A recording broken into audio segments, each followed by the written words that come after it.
to the Bruins, Kevin, where would you rank this loss this year against Florida? And I know you've been through it all. Peter Klima, Joel Ward in 2012, Scott Walker in 2009. We could go on and on and on with the Bruins and their painful losses in the playoffs.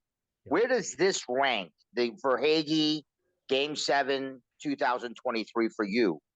Well, I hesitate to put a number on it, but I'll talk it through. I'll probably end up with a number when we finish this discussion. But what makes this different, obviously, in my mind anyway, is given how they played during the regular season, right? 65 wins, record number of points. And then in critical moments, and not just game 7, Charlie, but games 5, 6, and 7, critical moments, just not to have their compass and not to have at times their will. When you talk about will, it encompasses courage. I think it was more people will say choked, but I'll say panicked. They lost their game. They lost their game in stretches, and in places that you wonder why. Why are they losing it between the blue lines? I mean, that should be, for a team that plays in layers and can figure out the B plan to recover and all of that. They weren't doing. They repeatedly weren't doing that. So, to me, that's what makes this truly unique, is to have played so well and consistently well in the regular season, have very few wobbles, if you will. As we know, there was only one stretch of 3 losses in a row. One of them was a overtime loss. And that was their longest streak. Otherwise, they did have back-to-back regulation losses, Detroit and Chicago late in the season. 2 teams, you could argue they shouldn't lose because they were bottom feeders. But to have such an exceptional season, to look so coherent during the regular season from start to finish, never to look flustered. Some nights tired, sure, but that's part of an 82-game schedule. And then, as I said to Don Sweeney in the last presser there, did you look down sometimes and say, "Where's my team?" And that's how it felt to me as a journalist, and a fan would say the same, in terms of, I'd be saying, where is the team? Fans would be saying, "Where's my team?" I didn't get it. I still don't, to a degree, Charlie. I still don't get it. But a big part of this is on the coach, but that's only a part, and it's a significant one. The biggest part is the players, and that often gets overlooked in this. But there were a lot of very mediocre to poor performances, and at the low end of that was Ullmark and net. McAvoy did not have a good series.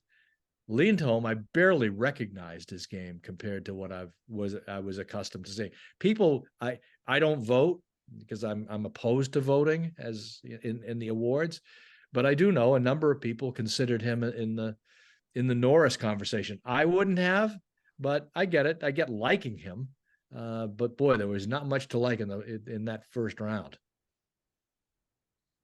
Yeah, let's talk about Lindholm. I think people were enamored by the plus 50 at one point. He reached, yep. I want to say his first 40 games as a Bruin, he was never a minus in one of those games. Now, I don't know if that's a record. I don't know if they keep track of those things, but yeah, it was almost too good to be true. And he also scored a few goals. I remember that great goal he scored in Pittsburgh in overtime, that comeback win. Now, the thing about Lindholm is this is what has to really concern Bruins fans. This is the second year in a row that this guy has pulled this stunt in the playoffs. Last year, Svechnikov sent him into Jupiter with that hit. Yeah. And then he had no points last year in the playoffs as a Bruin. This year, no points again. And I want to say Ratko Gudas almost did a WWE SummerSlam move on him. Not only is he not scoring any points, not only is he making mistakes galore, like throwing the puck into the stands, which led to a goal, by the way. I know DeBrusk scored on that goal, on that penalty as well. But, I mean, for the lack of a better term, Dupes, he's getting his ass kicked on the ice, too, not scoring any points. And this is the second year in a row he's pulled this in the playoffs. I mean, what's going on with him? Well, I think we have to put an asterisk on the first year because he did get, as you say, he got sent to Pluto. He comes back later in the series. I think he came back for game 6. I'd have to go back and look. He was not right when he came back. So he gets plastered there early. I think you really have to wonder about his effectiveness when he came back. I don't have to give him any break this time around. He was awful. And as a unit, when you walk away saying Brandon Carlo was their best defenseman, and I like Brandon Carlo a lot as a guy, I like his game.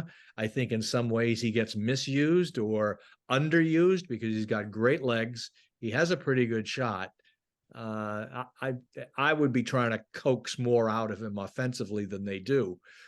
But for what they ask and the definition of the game he plays on the PK with the long stick and all that, he's a good guy, good piece to have on your team. When you've lost in 7 games and you say Brandon Carlo's your best defenseman, that's a problem. Agreed. And Carlo, over the years, I'd love to see him use that shot more. He used it on the 3-2 Pastrnak goal in the third period in Game 7. Bad rebound by Bob.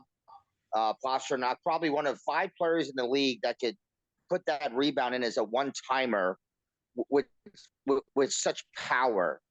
And, Dupes, that should have been the goal where the Bruins are playing Toronto. That should have been it. But we know what happened. Right. McAvoy, let's go to 73 for a second. So disappointed in his game. Again, he hardly shoots, right, and he has a cannon. He almost reminds me of Dennis Weidman in a way, a better version of Dennis Weidman, where the guy's got a cannon, but he just doesn't take the shot. And other teams know that. Scouts see that. Right. When he comes down with the puck, the goalie knows he's not going to shoot. He's going to look for Pastrnak. He's going to look for Marchand. He's going to look for DeBrusk. Defense knows that. I wish he had that Ray Bourque in him, that shoot first mentality. And I wish the Bruins would get more shoot first mentality players. Charlie Coyle, another example. He does this stupid move where he doesn't shoot the puck when he can, and he takes the puck wide around the net. If I'm a goalie, I'm like, thank you very much, Charlie. Thank you. Keep doing that. Yeah.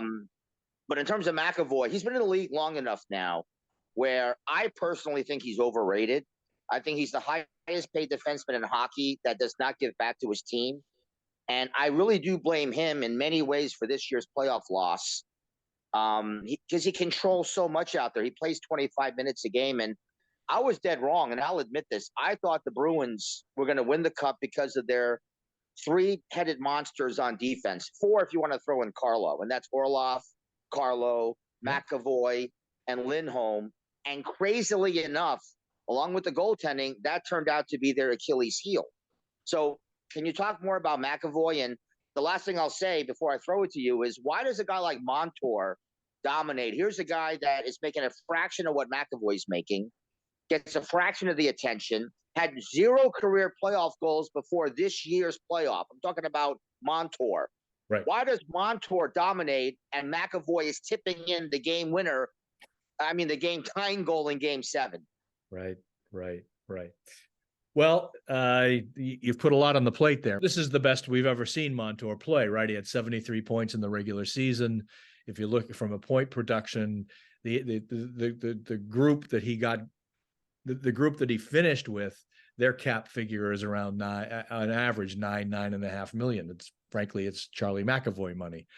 So he's in for a whopping payday, and good for him. He's played well.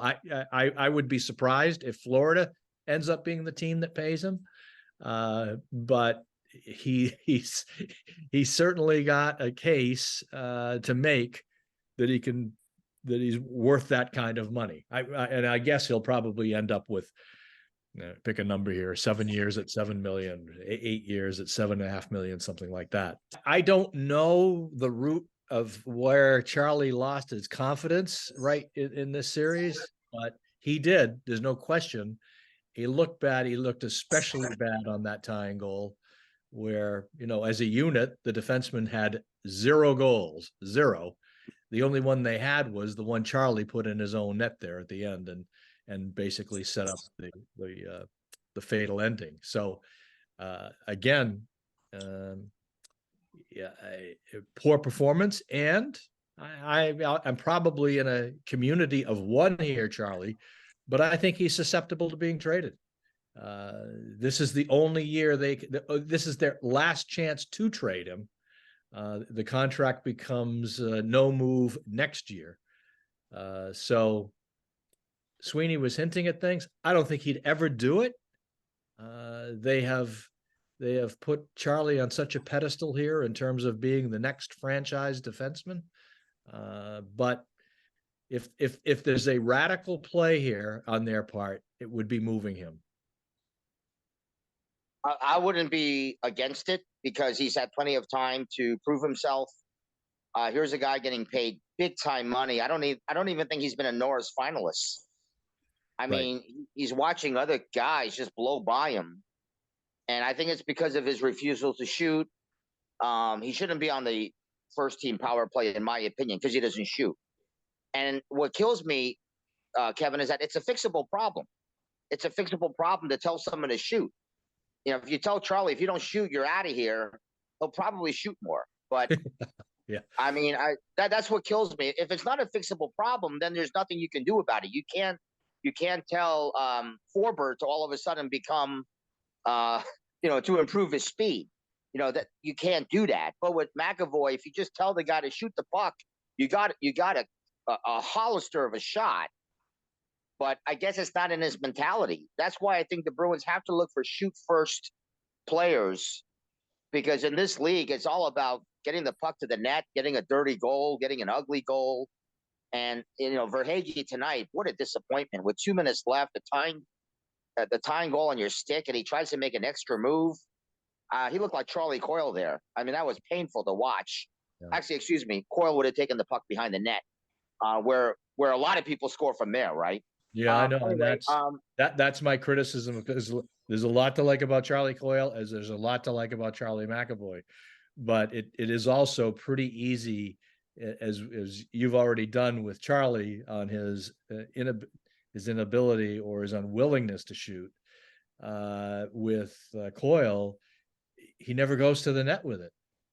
He possesses the puck, he holds on, he uses his body. He can control that low cycle game. All that's well and good. At some point, you got to bring it to the cage. So, and again, there's a reason he's a third line center. That's the part of it. And I know it's easy to be the old guy here on Zoom telling people how to play. I know there's a cost for going in there, but that's the game. Now, all these things we're talking about, Charlie, you do have to ask yourself, where's the coaching in that? Right? It's so tight-lipped today, Kevin. I feel sorry for you because you don't get many chances to find out information. Does Monty talk to him? Does Joe Sacco talk to them? I don't know. Does Cam Neely talk to them? I mean, Neely shot as much as anybody. Right. In your opinion, are these guys talked to? Oh yeah, no, I think they are, but I think talking is essential, right? But at some point, as the coach, you have to say exactly what you've said here. You've got to shoot. Tonight I want to see the shots. Charlie Coyle, I want to see you go to the net with it. I don't know if it ever gets to that. Now, certainly, in the old days when you didn't get it from a player, you sat him down, you sent him down to the mine. You can't do that anymore. That also is part of the equation here. So they wanted a different coach. Obviously, they had Cassidy, who was blunt with players, sat them down when they made mistakes, pulled them out of the lineup when they made mistakes. That wasn't Montgomery's way, and good on him. They had this great record with it. But I think when it came down to the gritty time, that there were instances where, as the coach, he needed to go to the whip hand like a jockey on a good horse and tell these guys, listen, this is unacceptable. You can't be screwing up like this between the blue lines. He needed to take some timeouts. He needed to stabilize his lineup, and he needed to put the message right on some of those noses. That wasn't his method. My guess is, as the coach, he's learned that. Your gut feeling is 37 and 46 coming back for the Bruins, Bergeron and Krejci. My gut is no, and I don't have anything beyond that. Now, part of the equation in them coming back last year is that Cassidy wasn't coming back. So that's kind of out of the equation. But I think that what I'm going on here more than anything is, having dealt with them over the number of years, looking at the arc of their career, I ask myself, could they actually think that they could come back and have a better shot at it next year than they had this year, right? And this year's shot flamed out famously. So I think when they've both of them have made, I think, upward of $100 million each. I don't see that the roster, at least going into the season, is going to be better. Frankly, it has to be less of a roster just because of all the financial ramifications here. So my gut, based on that, and that when asked, they both ducked the question basically. My gut is that they won't. And you know what? I think people might argue this point, but I think it's a good time for them to go. They played well. This factored in Bork's decision at the end. He didn't want to be less than a great player when he walked out the door, and he was still a great player when he lifted that cup in Colorado and then called it quits soon after. So they're both going to retire. You think they won't play for another team? Yeah, no, again, I've made a career, I say it often, I've made a career out of being wrong, but what they have said consistently is they have no interest. I did ask Krejci on breakup day, if he doesn't come back, would he go back and play in Europe? He said no. If he doesn't play, he's done. And also Bergeron said he's got no interest in playing anywhere else. So I'll take them at their word, and that's not hard to do in this case. I think what helps those two is that they won the cup in 11, and that's what saved them. If they don't have that cup in 11, then they're going to be looked upon as Ernie Banks. I don't know, Charles Barkley, or someone that put up all the points but never got that ring. Right. And Jean Rattel comes to mind there. Brad Park comes to mind. Two guys who were excellent players, elite players for their time. All right, let's get through the last points here quickly. Yep, sure. Ullmark, second year in a row, bad playoffs. The first two games in Carolina last year, nothing to write home about. I'm not saying it's his fault they lost, but again, nothing to write home about. That egregious error, I still don't know what he was thinking or doing on that overtime situation. Why he didn't reverse the puck the other way. On his forehand, right.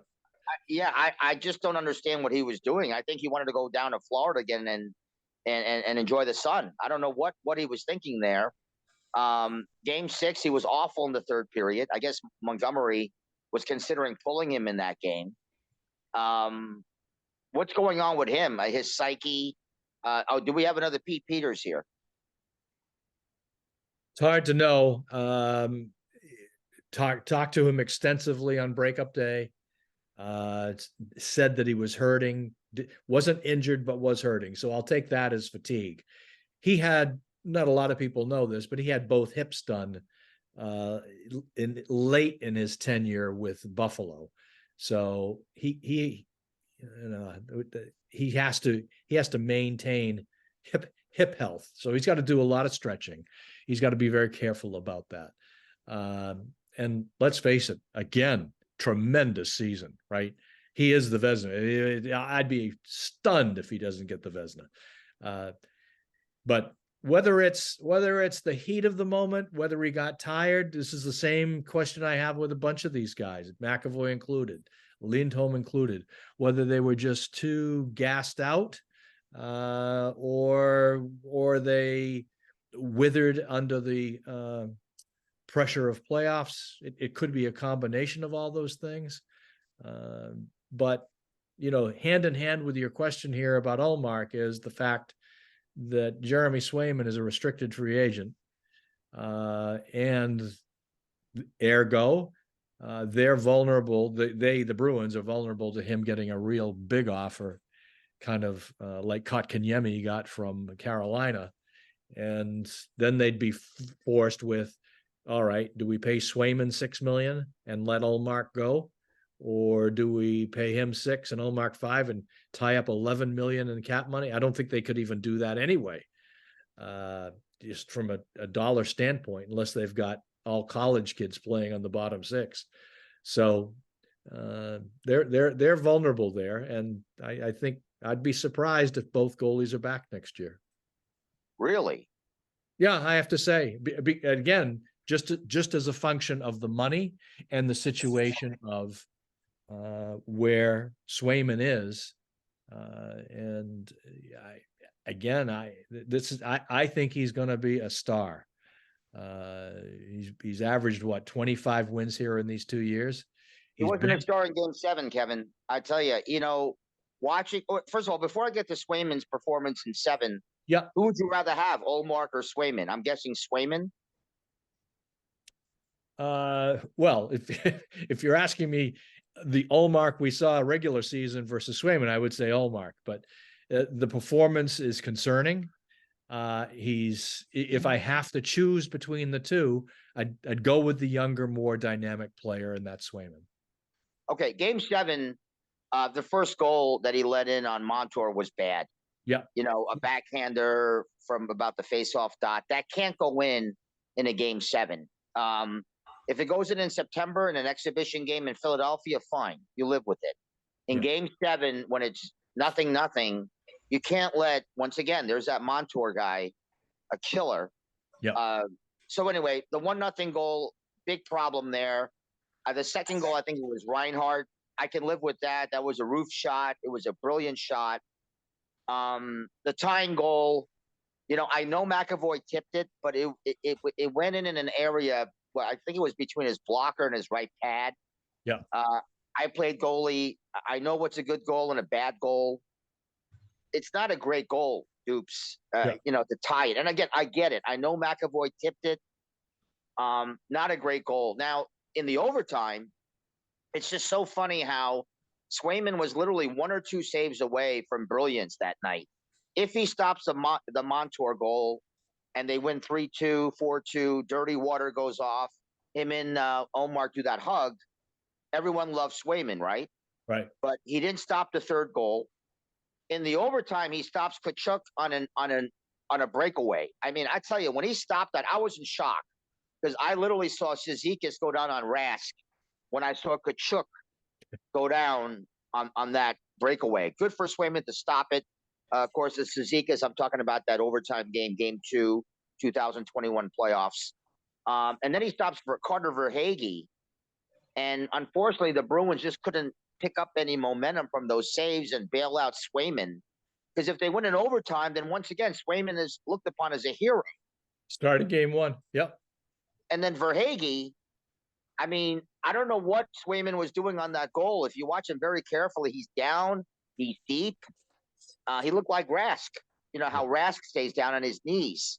I don't know what Swayman was doing on that overtime goal. And help me out here, Kevin. All the overtime playoff losses at home for the Bruins in overtime, it is piling up. It is cancerous, torturous. Yeah. And add Verhaeghe to that long list of overtime winners. I almost wish the Bruins were on the road for these overtime games. Now, I know the Lafleur goal in '79 was a killer, but if you really think about the Bruins' history, they haven't given up too many playoff overtime games on the road. It always seems to be at home. And I almost want them to be on the road because then you block out the crowd, and no one is more nervous than Boston Bruin fans at the Garden, at home for an overtime game in the playoffs. That is cancer, Kevin. So do you agree with my assessment on Swayman, his performance specifically in Game 7?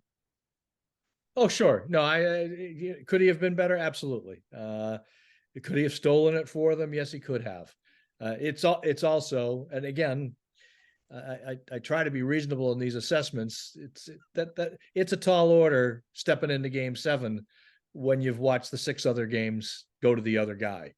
I'm not saying that from an ego standpoint. I'm just saying you're jumping into the Autobahn with a cold car. So I look at I look at his career in terms of what he's done in the last couple of years here, his age, his standpoint, his health, all of that. He hasn't had the hips done. I back to the kind of the original question here. I'd be putting more faith in him at the moment. Also, I've learned, and we could see this next year with Ullmark. It's such a lack of a better word, quirky lot among elite goaltenders, because when you look year to year, you look at the 6 to 8 guys who delivered the best numbers in year X, go to year Y. Often 3 of those guys have fallen out. There's 3 new guys.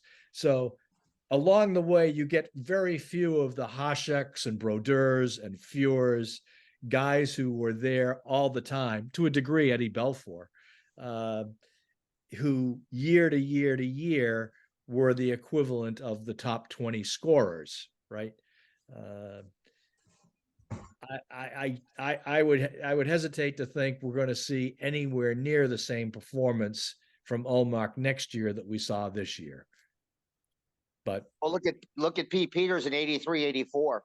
Yeah. He wasn't very good, and he won 40 the year before. So correct. No, I don't see Ullmark duplicating this. I don't see the Boston Bruins duplicating this. I think the Bruins next year will get 100 points. They'll make the playoffs. It could even be a wild card, and that might be better for them. The last time they went through such an excruciating playoff loss, well, I guess it was 19, but I look at 10 when they blew that lead to Philly, and I'll never forget Claude Julien in the exit meetings and the presser. He goes, "Next year can't start soon enough." And they won the cup in 11. And I think Florida looked at the Bruins like this was us last year, and they were just freewheeling. So anyway, I know we have to wrap it up soon. So who goes? Who stays? Who do you think? I mean, when I look at the Bruins playoffs this year, it's funny when you hear Maz and Felger and you hear all the Bruins fans on social media. Yeah, it's a funeral. I get it. But the way they're talking, you would think that the Bruins lost in 5. I mean, in the Game 5, Marchand had that breakaway. Pastrnak took a shot. It bounced off Bobrovsky and missed the net by literally a foot. Yeah. So do you like break up this team because of a bounce? I mean, it wasn't like they were blown out here. Game 6, we know that they probably win that game if Connor Clifton is watching the game from the press box. Game 7, in overtime, Pastrnak took a shot. It went off the shaft of Bob's stick. I mean, it's not like, do you blow up the team because of a bounce? Who goes and who stays, in your opinion? Well, I would say they lost. You're right. As you go through all of those, they're all sort of part of the torturous nightmare. But it isn't. It's never just one play, right? It's never just too many men on the ice. Although that really sticks in the back of the mind. Or Kelly Sutherland. Don't forget Kelly Sutherland. Yeah. I mean, and some of that is just, Charlie, that's, I hate to say it, that's hockey. I mean, that the margin, especially come playoffs, the margins are so tight. Most often it's going to be a 1-goal game. There's when you tie your psyche and fortunes to a chunk of 6-ounce rubber that can take any bounce. Look at tonight's first goal for Toronto. Wacky bounce sets that up. Wacky. And maybe that's the break they need.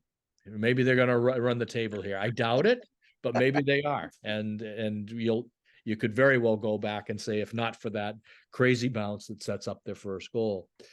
I don't have a very neat answer for you, because so much of what we're going to see from the Bruins next year is predicated on this crazy cap thing. $4.5 million from Bergeron and Krejci get tied into next year's number. If they're gone, then the next question is, of the free agents, how many can they keep? The free agents that they brought in being Hathaway, Orlov, and Bertuzzi. I would prioritize Bertuzzi there because, frankly, he finished with 10 points. That was tied with Marchand for the team lead. And he was a versatile, good player for them. I like the other guys. I think Orlov probably will go back to Washington if they give him a decent offer because he loves it there. Hathaway, I definitely would want him back. I think he got underused a little bit or lost in the shuffle. Totally agree. Why didn't Monty play him more? Yeah. Well, I think part of that is Monty doesn't, and rightly so, doesn't factor him in that top six. But when I go back to my comment about Montgomery not seizing the moment enough, Hathaway is the kind of guy you use in your top six to underscore to these guys, time to wake it up. I've just brought up a guy from the bottom six, and basically he's showing you up here, right? So I think he could have easily moved him in a few shifts for DeBrusk when DeBrusk was playing up on those top six. So there are those factors to do. There's only two players that they have total right that they can't trade. One is Lindholm and one is Pasternak. Well, clearly they don't want to trade Pasternak.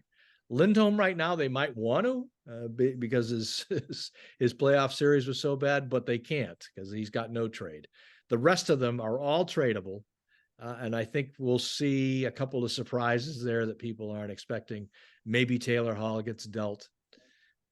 Could be DeBrusk gets dealt. He's got 1 year on that sort of quickie 2-year deal they gave him to make him happy, and then get him back in the lineup. So things are going to change, and Sweeney said that on breakup day. He said there's going to be some changes to come here. This changes every year, but because of the cap situation and because of the loss, a bitter loss, I think you're going to see probably a little more change than normal. Would you trade Pasternak and Ullmark for Connor Bedard?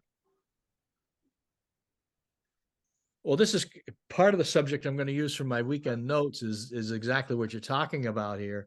Again, they can't trade Pasternak, but if you're just talking in concept, I'd have a hard time moving him for maybe not even for the player he is, but for where the franchise is now. If Krejci and Bergeron leave, you really got to have an identifiable player for the fan base. I would think if they were to chase Bedard, if they could, it would be in the Ullmark, McAvoy, DeBrusk, and maybe a young prospect like Lysell or Laurie, who they just signed today, something of that ilk. But Charlie, I think the last figure I saw was overnight after Chicago won the rights to draft Bedard. I think they sold 2 million. How much? What you talking about? Ticket sales, 2 Yeah. million for the Blackhawks? Yeah, I saw like 3.5 million overnight. Oh, it's doubled. Yeah. So Okay. I anything is possible, but I think probably Chicago has it as mine. They've got this marketing star just dropped out of the sky for them. They certainly need a change of narrative in Chicago because it's been so rancid there for the last couple of years.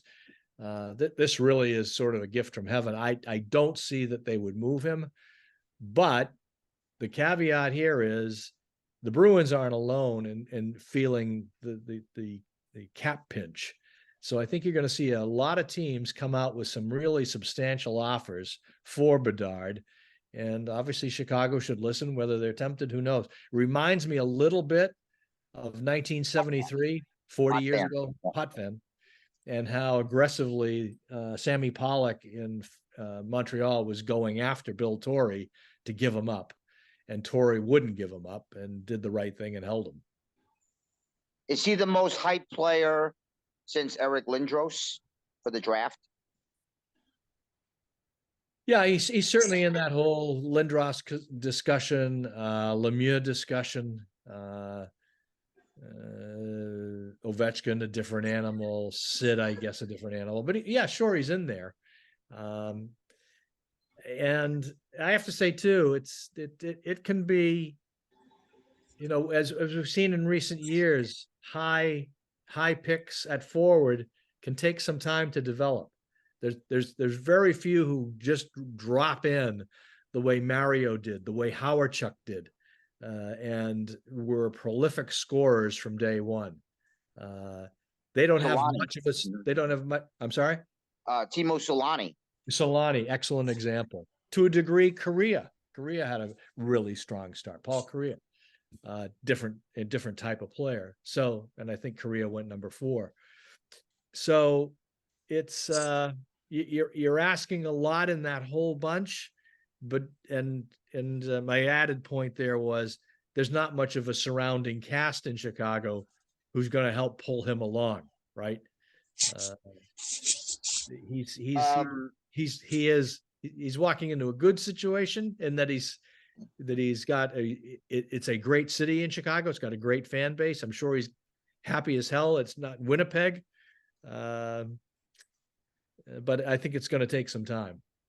Yeah, Chicago, they have problems. I saw them play a few times. I mean, Mrazek is masquerading as a number 1 goalie. Right. I'm not a big Seth Jones fan. I think he's overrated, makes way too much money.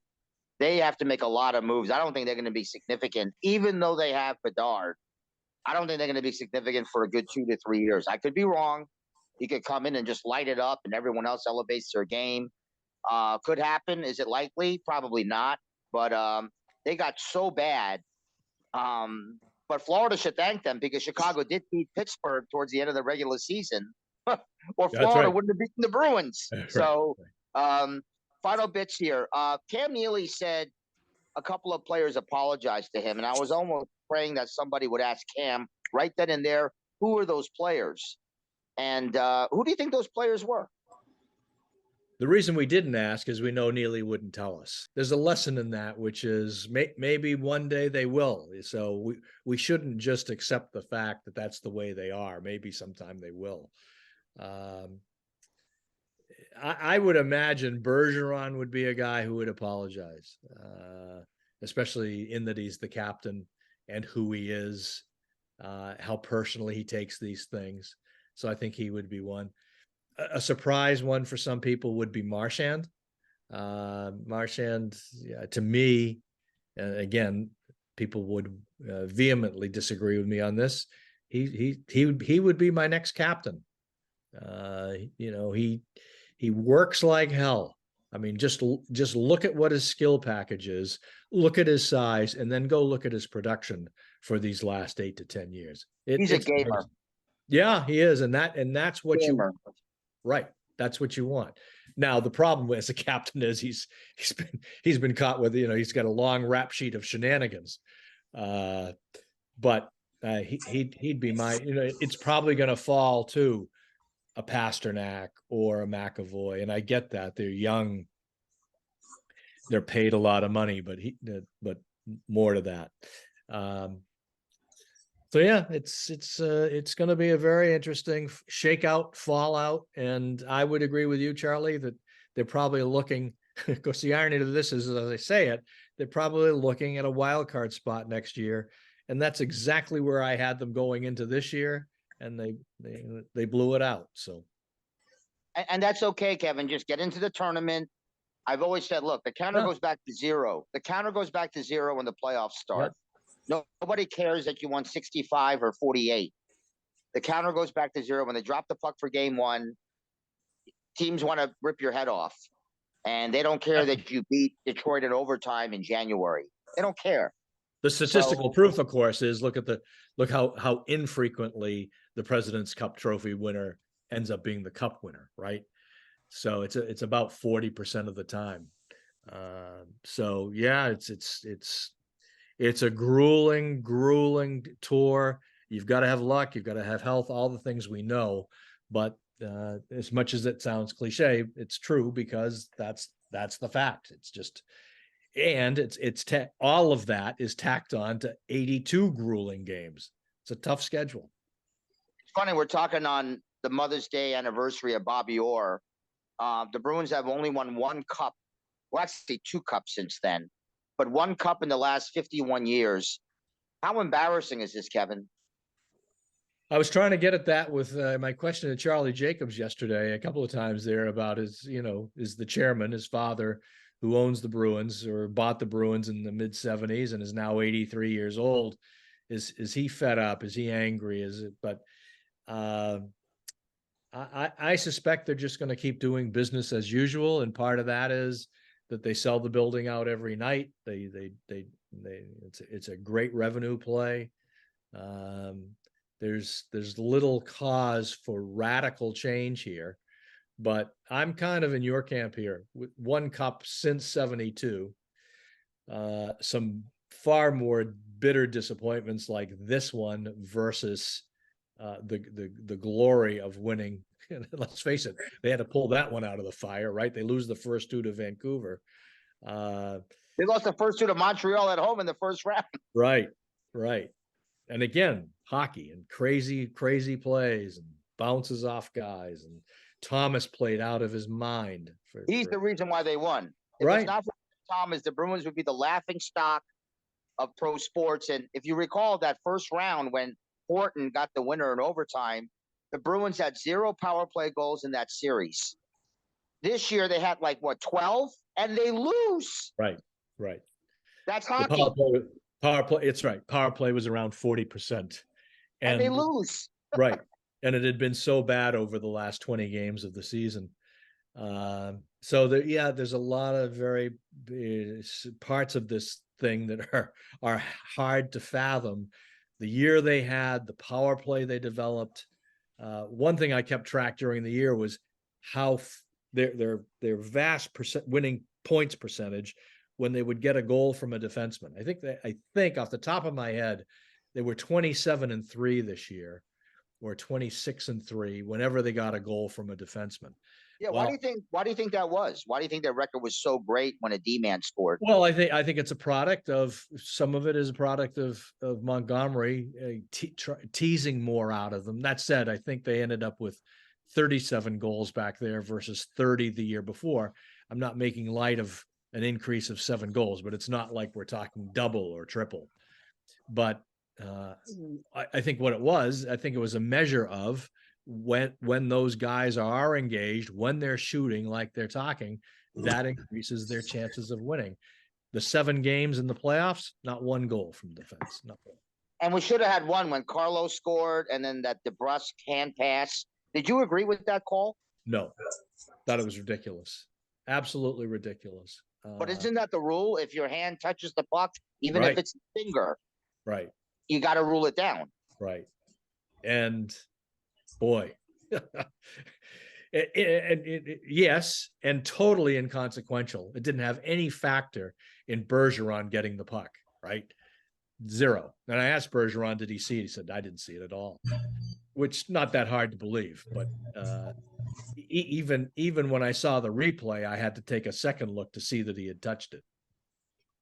Yeah, I mean, he nicked it, and I guess technically that's the right call. But you're right, inconsequential, along with these other plays where the skate is an inch offside. I think the NHL really has to take another look at this and make it a discretionary call from the linesman or the referee saying, if this had nothing to do with the play, then just call it a good goal. But, I mean, I don't know if the league would go that far, because if they make it discretionary, then another coach may blow up and go, I disagree with you. I think my guy could have been there. I mean, where do we begin and end this thing, right? Right. And that's the whole benefit of forensics is, in my mind, getting whether it's a goal or not a goal. And they seem to be more infatuated with whether the play is 3 centimeters offside at the blue line. I'd like to see far less use of the tool in general, unless you're trying to decipher, as they do sometimes, whether it's a major penalty for whatever, high sticking or gouging or whatever. I'm okay in that area, but the offside thing and the nickel and dime touching with your finger. To me, it's, Yeah. I'm far more in the Wally Harris school of let him play. Final question, Kevin. Somebody said to me that the reason why Monty was not able to deal with adversity in the playoffs was because he had zero adversity in the regular season. Do you agree with that assessment? Well, let me say, first of all, pleasure being with you here. I think there's some of it. They had some adversity. What they didn't have was adversity with, you never do into the playoffs, adversity with the threat of being bounced and having seized the moment. So you have the adversity of the adversity of the threat of being bounced.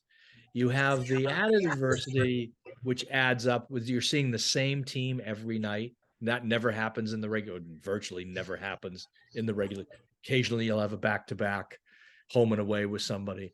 But there's that period where you really get to know each other. If the other coach and coaching staff has a better grasp of that, of finding weaknesses, I think some of that comes into factor.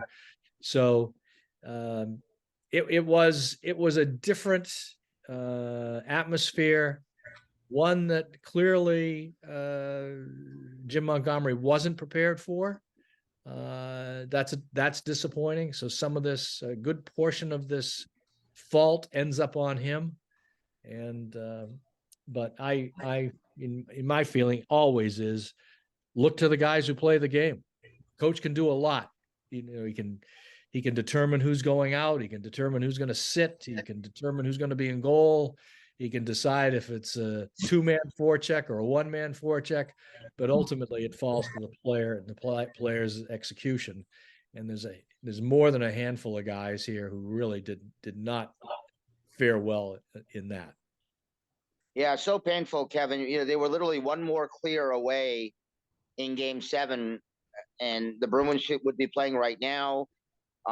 Probably would have beaten Toronto. We'll never know for sure. Yep. But, Bergeron blocks that shot, and it goes right to Montour. And what does Montour do? He gets it past Swayman with the help of McAvoy. I guess it just wasn't meant to be. It's just, right. Yet again.